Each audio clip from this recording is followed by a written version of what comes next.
Et si votre image de marque vous permettait de faire des profits? Et si l'image n'était pas qu'un simple logo? Et si la première impression n'était pas la bonne? Si l'événement des entrepreneurs met à l'honneur cette fois-ci l'image de marque dans cette deuxième saison de Si le balado. Mon nom est Benoît Rochefort et j'aurai le plaisir d'animer cette deuxième saison. Maintenant, laissons toute la place à notre invité. Alors, pour ce premier épisode, les amis, on va recevoir deux personnes. J'ai avec moi Jonathan Laberge, qui est stratège d'affaires et coach en marketing chez iFi. Et en fait, si je fais un petit peu son tour, il a 20 ans d'expérience dans l'accompagnement d'entreprises et en démarrage et en croissance. Il aide justement les dirigeants à transformer leur vision en stratégie concrète tout en créant leur valeur durable et bien sûr en augmentant leur performance. Notre deuxième invité, on a Sly Drolet, en fait Sylvain Drolet, qui est également cofondateur de l'agence créative iFi et créateur d'univers de marque. Donc, il combine notamment storytelling, visuel, direction artistique et stratégie de marque pour bâtir l'identité puissante. Ça m'interpelle vraiment quand on parle de combine storytelling visuel. Je vais commencer avec toi, Sly. En fait, bienvenue, messieurs. Merci beaucoup. Merci pour l'invitation. Yes. Je suis content parce qu'on brise la glace avec vous autres. Donc, je veux pas vous mettre de stress, messieurs. Si c'est pas bon, on va être obligé de réenregistrer. Pas de problème. C'est bon. Alors, Sly, quand on parle de storytelling visuel, je voudrais te lancer là-dessus. On parle de quoi? Et boy, ça peut prendre tellement de formes. On dit storytelling visuel, mais en fait, là, c'est tout ce qui peut avoir un impact sur la perception que les gens y ont de notre marque. Fait que oui, visuel, mais ça va vraiment au-delà des visuels, bien honnêtement. C'est tout ce qui peut créer une émotion. Dans le fond, l'objectif du storytelling, c'est vraiment de faire en sorte que les marques soient à propos de notre clientèle cible, de notre clientèle potentielle, de nos clients actuels, de nos employés quand on parle de marque employeur. Et dans le fond, l'objectif, c'est... mettons que je fais short and sweet. Ce qu'il faut comprendre, c'est que c'est peut-être notre business, mais c'est leur marque à eux. OK. Parce que souvent, quand on parle de storytelling, dans le fond, c'est l'art de raconter quelque chose pour amener justement la personne qui nous écoute vers quelque chose. Et là, quand on combine le visuel, tu sais, des fois, c'est comme... Je trouvais ça intéressant qu'on en parle un petit peu parce que on raconte de quoi par le visuel puis on atteint nos objectifs. Jonathan, j'aimerais savoir, toi, ton niveau d'expertise se situe... On parle de stratège et ainsi de suite. Si, mettons, je te parle à toi, là, dans le fond, si on parle de branding, tu vas être capable de m'enligner et de m'inspirer de quelle façon? Oui, bien, disons, mon côté business d'un branding, ce que pour moi, ça représente, c'est comment on se présente auprès de notre clientèle cible. C'est quoi la valeur qu'on apporte auprès d'eux? Tu sais, moi, il y a une citation qui me parle toujours où est-ce que les gens se souviennent pas de ce que vous avez fait pour eux, ils se souviennent de ce que vous leur avez fait vivre, puis ce que vous avez vécu comme émotion, là, tu sais, pour faire un peu le lien avec ce que Sly disait. Fait que c'est un peu ça que je vois au terme de ce que c'est du branding. C'est vraiment ce qu'on fait ressentir aux gens. Puis comme Sly le mentionnait, c'est pas juste qu'est-ce que nous, on fait, parce que nous, on peut influencer où est-ce que ce brand-là va aller, mais la réalité, c'est que c'est notre clientèle cible qui va pouvoir nous le faire comprendre puis nous revenir avec ça. Puis soit nous dire qu'on n'est pas à bonne place ou soit qu'on est à la bonne place. T'sais. Puis ça peut se faire à travers les différentes actions qu'on prend. T'sais, on prend, je sais pas moi, Nike par exemple. Ils ont eu un partenariat avec Tiger Woods. On sait tout ce qui est arrivé avec Tiger Woods. Ben, les gens se sont lancés là-dessus pour pouvoir faire comprendre que just DUI it. Je sais pas si vous l'avez vu. Là. Fait que c'est le genre de réalité que notre public cible fait vivre aussi. Fait que nous, notre job, moi, en tant que marketeur, c'est de prendre le brand, comprendre c'est quoi cette valeur ajoutée-là, c'est quoi l'émotion qu'on veut faire vivre, puis de la véhiculer de façon créative. Donc, au lieu de juste dire « Hey, moi, je fais de la toiture », c'est plutôt de parler du fait que « Hey, ben, écoute, je t'aide à protéger ta maison, je t'aide à protéger tes gens », ou quoi que ce soit qui est ta valeur ajoutée réelle auprès de ta clientèle cible. Quand on parle de création de brand, tu sais, on parle je pose la question d'un entrepreneur qui commence, mettons, qui est à ses débuts, qui, dans le fond, il a développé une idée super intéressante, mais là, il a commencé à vendre, il a ramassé quelques clients. Dans le fond, si on lui parle de branding, de quelle façon qu'on devrait l'aligner pour qu'il se parte comme il faut? Ouais. Ben, moi, c'est sûr que la première chose que je dirais, c'est commence pas en disant qu'un brand, c'est un logo. Pas juste te dire que c'est des belles couleurs et des belles images, parce que, tu sais, en toute sincérité, il y a des brands qui sont pas nécessairement beaux visuellement puis qui fait un méchant bon travail sur ce que c'est ce brand-là. C'est vraiment de réfléchir à sa différenciation.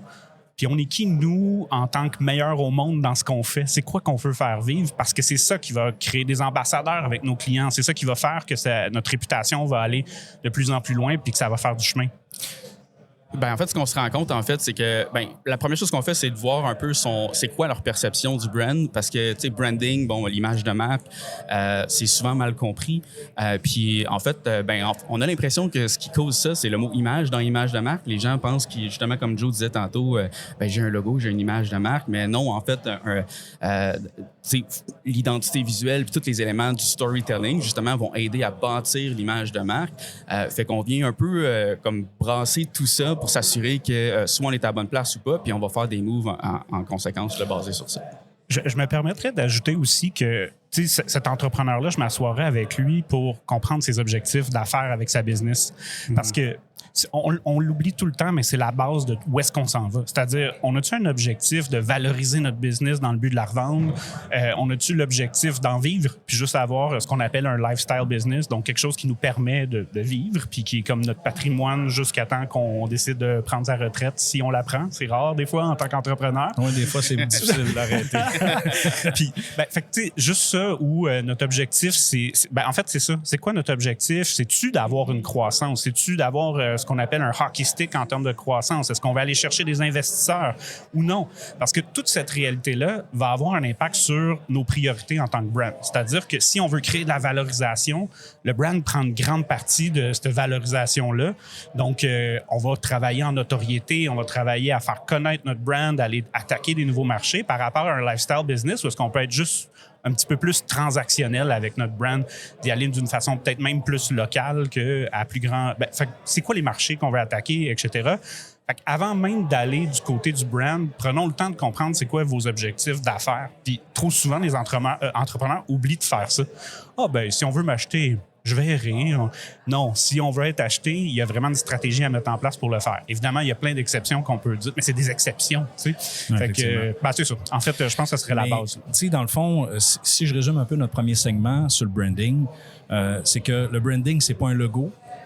Est-ce que c'est juste de dire, par contre, que le logo et les autres outils de communication, en fait, ce sont des outils, c'est pas ça 100%. Qui compose Et ce qui compose le branding, c'est plus la philosophie qui est en arrière de l'image? Est-ce que ça serait juste de dire ça? La philosophie, oui, mais je dirais la façon que je décris ça, c'est vraiment ce que les gens y ont en tête quand ils pensent à notre produit, personne et tout ça. Fait que c'est même pas, tu sais, moi je crée justement des logos, des identités visuelles, du storytelling et tout ça. C'est même pas à moi de décider c'est quoi. C'est vraiment à eux. Je peux juste les influencer. Fait que l'image de marque en tant que telle, c'est quoi? C'est oui la philosophie, mais faut que la philosophie soit bien reçue. Fait que, tu sais, on veut influencer les gens à nous percevoir de cette façon, d'une certaine façon. Mais si ça fait pas son chemin puis que c'est pas perçu de cette façon-là, c'est un peu un coup d'épée dans l'eau. Puis l'autre affaire, c'est que on prend souvent pour acquis que c'est mon brand égale X, Y, exemple le luxe ou mettons Disney. Disney, ça peut évoquer la magie pour moi. Pour Joe, ça peut être la nostalgie. Pour toi, ça peut être quelque chose de féerique. C'est pas les mêmes mots. C'est plus Star Wars. Écoute, là, tu sais me parler. Ben ouais, let's go. C'est pas que j'ai des tatous de Star Wars, mais c'est à peu près ça. Fait que dans le fond, tout ça pour dire que c'est même pas quelque chose qui est coulé dans le béton, mais c'est quelque chose qui doit pousser dans la même direction. Puis c'est pour ça qu'il faut influencer les gens à nous percevoir de cette façon-là. Mais je comprends ce que tu veux dire par philosophie. Tu sais, moi, je le transposerais peut-être en termes de mission, vision, puis surtout valeur d'entreprise. Là. C'est ça qui va être la catapulte vers le reste. C'est ça l'influence que nous, on peut apporter. Nous, ce qu'on veut, c'est ça notre vision. C'est ça qu'on a par rapport à notre business.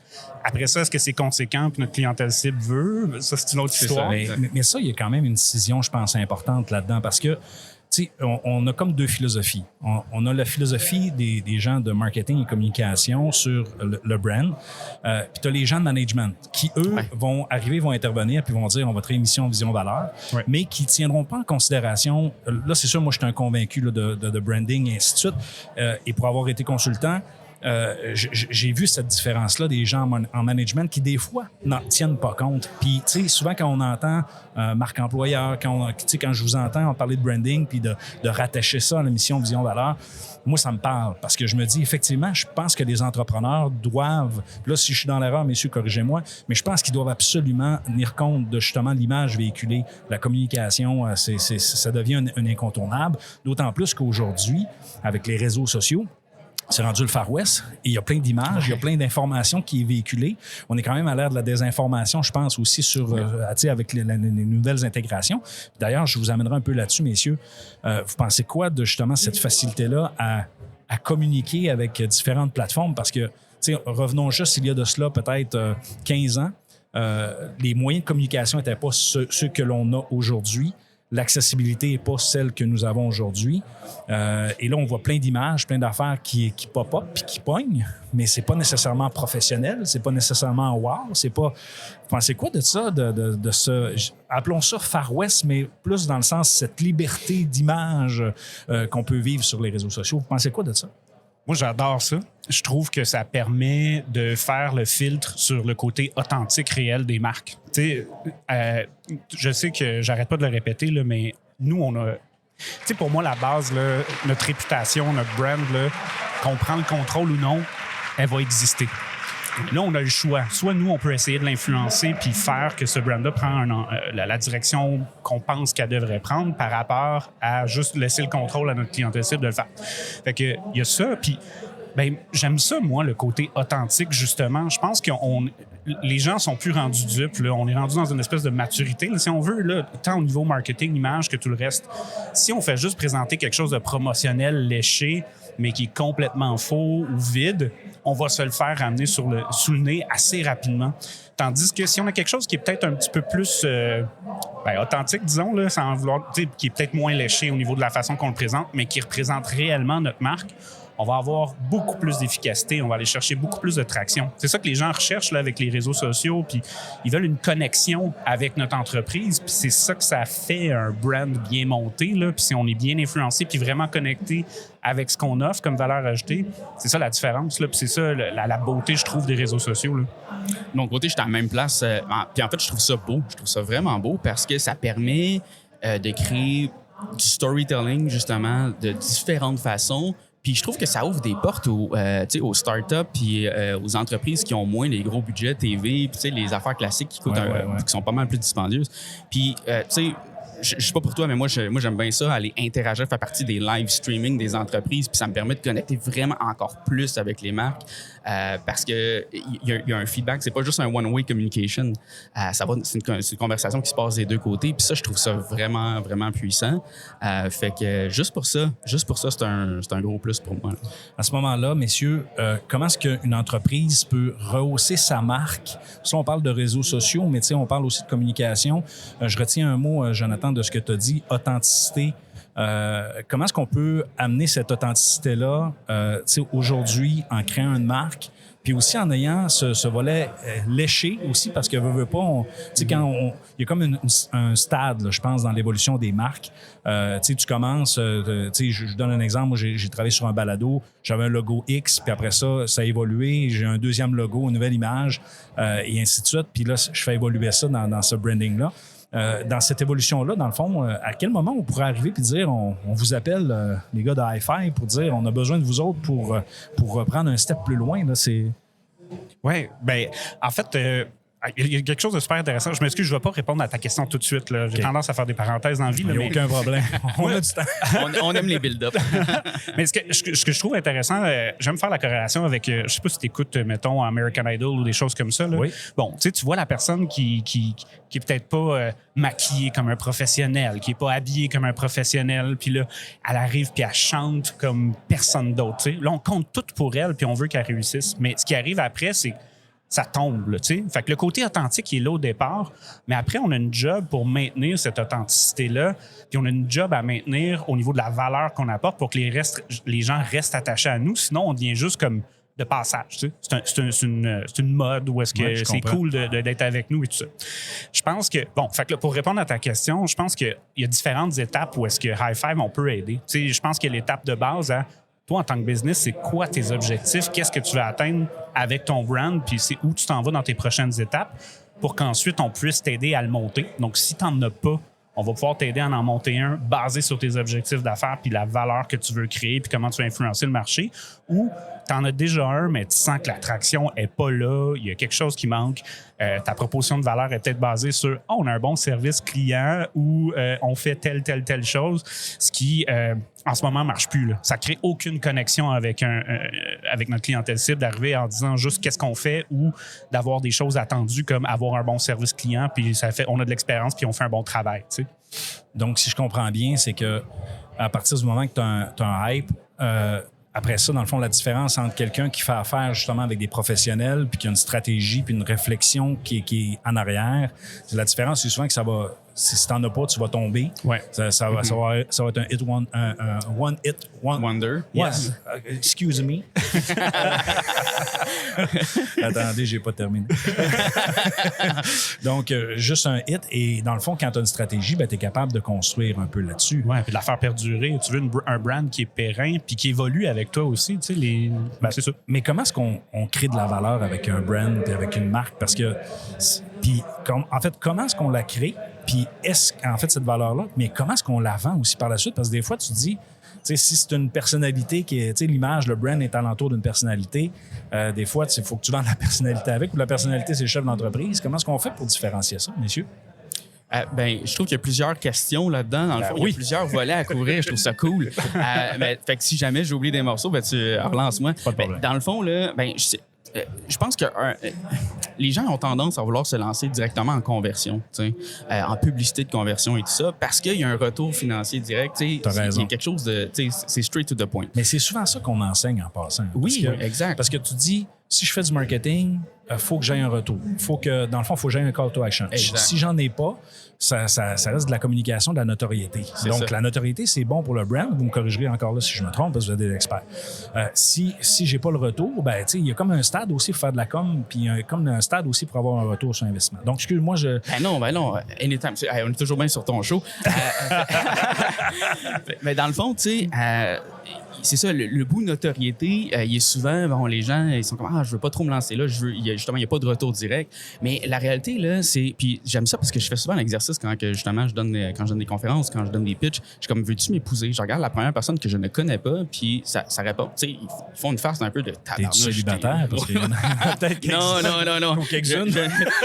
J'ai un petit pote aussi qui m'attend à la maison. C'est correct, mais dans le fond, tu sais, mon point, c'est que il faut connecter pour faciliter la vente. Tu sais, avant de faire la demande de mariage, il faut connecter. Tu sais, imagine, tu vas en date, puis tu jases avec un gars, une fille, peu importe, puis la personne fait juste parler d'elle tout le long, puis elle se connecte pas avec toi. C'est pas impossible que tu sais, même si la personne qui a le plus de potentiel, tu sais, pour devenir le meilleur partenaire, t'as pas connecté avec, ça se peut que ça se rende pas là. Fait que ce qu'on veut faire, c'est vraiment connecter pour faciliter justement la vente après. Fait c'est sûr que c'est un process qui est un peu plus long, mais vraiment, ça fait toute la différence. Fait que, côté valeur, je dirais que c'est vraiment le mot connexion. Je n'arrête pas de le dire depuis tantôt, mais je pense que je le dirais pas assez. Fait que je le highlight, je l'encercle, tout le kit. Je sais pas si tu as une vidéo au travers de ça, mais tu peux mettre des sound effects puis tout le kit. Mais mon point, c'est vraiment la connexion. La grande valeur est là. Parce que c'est ça qui manque à l'heure actuelle. Puis on parlait d'authenticité. C'est ça qui fait la différence. On parlait juste pour faire un full circle avec les réseaux sociaux, les live streams et tout ça. Connexion. Ouais. J'aime le lien que tu fais entre authenticité, connexion, parce que puis aussi retour, parce que tu sais, veux pas, la connexion va amener un niveau d'engagement du consommateur, du client, un engagement envers la marque. Puis c'est un peu ça qui amène aussi des fois les gens à réagir. Tantôt, Jonathan, tu parlais de Nike avec Tiger Woods, et tu sais, veux pas, Nike avait construit sa marque de golf alentour de Tiger Woods. Exact. Et il y avait aussi des fans, tu sais, ne serait-ce que juste l'indice Tiger. Vous connaissez l'indice Tiger? Quand il performait dans un master, l'indice à la bourse le lundi était à la hausse, donc il y avait une force alentour de son image. Et Nike en a retiré, là, donc je pense qu'il a fait plus d'argent avec l'image de Tiger que l'inverse, mais ça, c'est une autre histoire. Donc bref, messieurs, si je comprends bien, si on veut... en fait, je reviens sur une question. comment est-ce que, quand l'image est alentour du propriétaire, et ainsi de suite, puis ou d'une figure de l'entreprise, comment ça se vend, ça? Comment on peut transférer ça? Oui, c'est spécial. Mais, c'est parce que quand c'est basé sur le nom ou une personne, je pense que c'est une base, c'est quelque chose qui a été créé. Tu sais, je pense au groupe Souci, par exemple, qui est parti par M. Souci à Drummondville, où est-ce que c'était lui la marque. Là. Il est parti avec son snowmobile, sa motoneige. Il est allé vendre des pièces sûres. Puis l'histoire est vraiment intéressante à savoir comment il a construit ça. Mais à un moment donné, le nom devient plus une personne, mais une identité d'entreprise en tant que telle. Puis c'est drôle parce que, tu sais, on le vit là, à quasiment toutes les semaines où est-ce qu'on a des entreprises qui sont « Ah, ben là, j'ai parti la business à mon nom. Là, est-ce que je devrais avoir un nom d'entreprise ou non? Est-ce que je devrais changer de nom? » Puis, tu sais, il y a des avantages et des inconvénients à ça. Mais, tu sais, à un moment donné, la réalité, c'est qu'une marque, c'est juste un mot, c'est un nom. Fait que, tu sais, on pense à Tanguay, on pense à toutes ces différentes entreprises qui sont encore soit des noms de famille ou associés à un nom. Desjardins, exact. Parce que, tu sais, quand je vous dis Desjardins, on pense plus à Desjardins, la personne, on pense à l'entité, tu sais. Fait que c'est ça la beauté d'un brand, c'est cette force-là puis cette réalité-là. Fait que ça devient une entité plus qu'autre chose. Fait que c'est vraiment à réfléchir parce qu'il y a des avantages et inconvénients à changer de nom, hein, parce qu'on a justement, on a une notoriété qui est établie, on a une réputation qui est établie. En la changeant, il y a toute une stratégie de com à mettre en place pour être sûr que les gens comprennent que hey, ça a-tu été acheté par un gros Américain ou ça reste local? Qu'est-ce qui arrive avec ce changement de nom-là? Il y a toujours une réflexion à faire. Je veux juste me permettre de revenir sur ce que tu disais parce que ta métaphore de relation là, est tellement hot là, parce que c'est vrai qu'en conférence, tu fais toujours ça. Tu m'épouses-tu? Puis la plupart du temps, tu te fais dire non. Il m'a fait dire non. Mais la réalité, par exemple, c'est que c'est vraiment ça, un brand. Hein? C'est comme Sly en tant que tel, aujourd'hui, je le connais peut-être pas, je veux pas me marier à lui, mais peut-être je le trouve beau, peut-être qu'à soir, on peut avoir du fun. Puis c'est un peu ça, la transaction, right? La vente, là. Hey, à soir, on a du fun ensemble, mais je suis pas marié. Fait que je suis pas avec toi pour le long terme. Ben, c'est ça qu'un brand apporte. Tu es marié à long terme avec cette marque-là, ce qui fait que ben, tes revenus là, deviennent de plus en plus prévisibles parce que tu as des gens qui reviennent dans ta business parce qu'ils sont mariés à toi par rapport à juste venir pour le fun d'un soir. T'sais. Mais tu sais, moi, j'ai une image qui me vient en tête, messieurs. Je sais pas si vous avez des outils électriques, mais puis les gars de construction, là, souvent, ils vont avoir soit du Milwaukee, soit du DeWalt, soit du Bosch. Pas les deux. Puis là, non, c'est ça, pas les deux. Puis là, les gars, ils s'obstinent sur qui a, ainsi de suite. On retrouve le même phénomène avec les pick-up. Ceux qui ont des Ram, ceux qui ont des F-150, ceux qui ont du GM. Puis là, les gars s'écœurent. Puis là, on fait juste regarder un peu sur les réseaux sociaux. Des fois, c'est pissant parce qu'il y en a qui se mettent à se relancer. Moi, je sais que j'ai un Ram, puis j'aime ça écœurer ceux qui ont du F-150. Puis c'est la même chose à l'inverse. Mais ça fait partie un peu de la marque. Puis honnêtement, je magasine actuellement pour essayer peut-être dans la prochaine année ou peut-être dans 2 ans, commencer à regarder peut-être électrique ou commencer un virage. Puis là, je suis là... Moi, là, la marque qui m'habite, là, on dirait que j'ai comme la misère à dire je vais acheter autre chose qu'un Ram. C'est comme je me sens pas bien. Fait que ça, c'est ancré, ça, quand une marque est capable de faire ça. C'est que vous en dites? Oui. Bien, tu sais, en tant qu'être humain, on cherche tout un sentiment d'appartenance. On veut faire partie d'un groupe. Tu sais, on veut cette connexion-là avec d'autres personnes qui pensent en passant, moi aussi, Team Ram. Là, fait que, OK. Alléluia! C'est bon. Fait que je pense qu'il y a un peu de ça. Il y a un peu de cette réalité. Je trouve que tu es vraiment une bonne personne, John. C'est correct, je vais vous laisser tout seul. Non, reste là. Tu conduis quoi, toi? Moi, ça écoute, je suis une Kona, mais moi, je suis pas un gars de char. Puis je suis pas un gars d'outils. Jonathan, on va continuer ensemble. Merci, Sly. C'était une belle participation. Salut, gang, c'était le fun. Bye-bye. Mais c'est niaiseux, mais juste là, ce qui vient d'arriver là, c'est ça que ça fait, une marque pareille. Là. Ça regroupe des gens de valeurs semblables. Puis c'est ça qu'on veut créer. Puis c'est ça qui fait que notre marque attire des gens comme qu'il faut faire qu'on les sert comme il faut parce qu'ils ont les attentes par rapport à notre valeur ajoutée. Puis ils vont en parler positivement à d'autres comme eux. Ce qui fait qu'on sert juste plus efficacement nos clients. Notre valeur est vraiment toujours bien apportée. Puis ça grossit. Puis non seulement ça, c'est que si notre objectif, c'est une valorisation de business puis une croissance, un bon brand avec une bonne notoriété qui se mesure, là, c'est un effet multiplicateur sur la valorisation de ta business. Tu prends 2 business avec les mêmes chiffres d'affaires, les mêmes marges de profit, les mêmes transactions de vente par année, Mais au final, tu regardes qu'il y en a une qui a une notoriété qui est plus grande que l'autre. Qui tu penses qui va se vendre plus cher? C'est sûr que ça va être l'entreprise qui a une notoriété puis une reconnaissance de marque.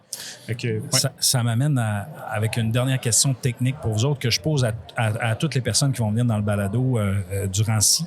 Dans le fond, on en a abordé un petit peu, mais rapidement, pourquoi est-il important de s'occuper de son image de marque? Tu sais, on a quand même lancé plusieurs pistes, là, mais si on résume ça avec cette dernière question-là sur le plan technique, messieurs, ça serait quoi votre réponse? Ben, en fait, j'ai goût de dire parce que l'image de marque va se faire toute seule. Fait que si tu t'en occupes pas, ben c'est tout le monde qui va s'en occuper pour toi. Puis là, c'est là que c'est un peu plus dur à rattraper. Je dis un peu juste pour être poli, là, mais très dur. Free for all. Oui, effectivement. Moi, je le résumerais à une question qu'on m'avait demandé quand j'étais ado, puis j'avais trouvé niaiseuse, puis qu'aujourd'hui, j'ai changé d'idée dessus.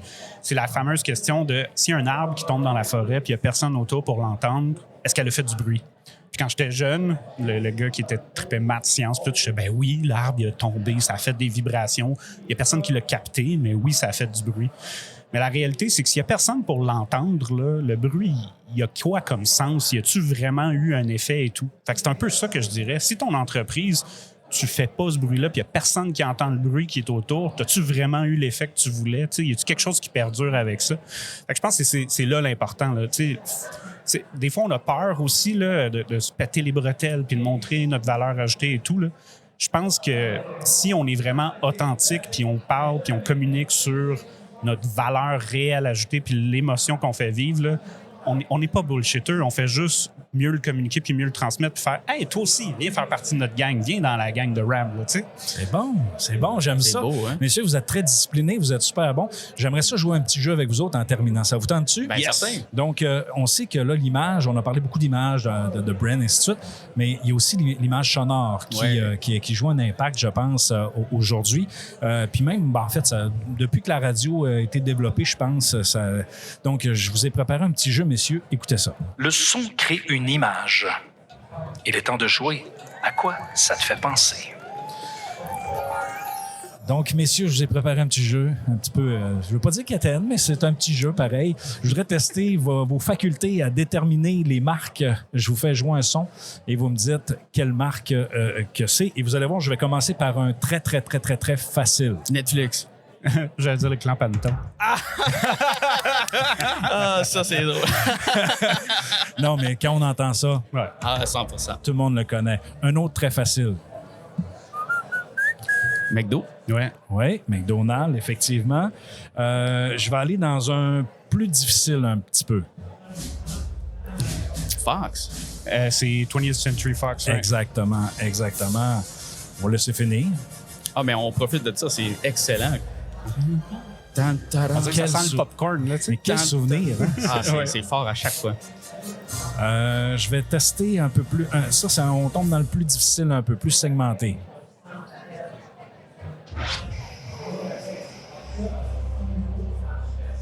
Ça me parle quand on va au cinéma, là, justement, là, Je le le recommence. son là, Dolby. Ah, tu sais quoi, je suis pas capable de trouver celle-là. Oui, je sais, il est difficile. C'est HBO. Ah, oui. There you go, Puis un dernier plus difficile dans la même catégorie. Là, c'est normal, là, je commence avec du facile. Puis, Ben oui. il faut que je teste mes experts. booster la confiance J'ai hâte un de peu. voir qui va se ramasser à 5 à la fin des épisodes. Écoutez bien ça. Ah, c'est Intel Inside. Oui, c'est Intel. Hey, messieurs, merci d'avoir participé. J'espère que vous avez apprécié votre expérience à le balado deuxième saison. Au plaisir de vous revoir et de vous reparler, messieurs. Hey, merci. Merci beaucoup pour l'invitation. Cet épisode vous donne un avant-goût du rendez-vous pour les entrepreneurs et dirigeants qui souhaitent révolutionner leur façon de faire. Cet événement est une production de Promotion Saguenay, l'organisme de développement économique de Ville-Saguenay. Toute l'info est disponible sur si-saguenay.ca. Le balado Si est disponible sur toutes les plateformes d'écoute. Ici, on se dit à la prochaine fois, si la business le veut bien.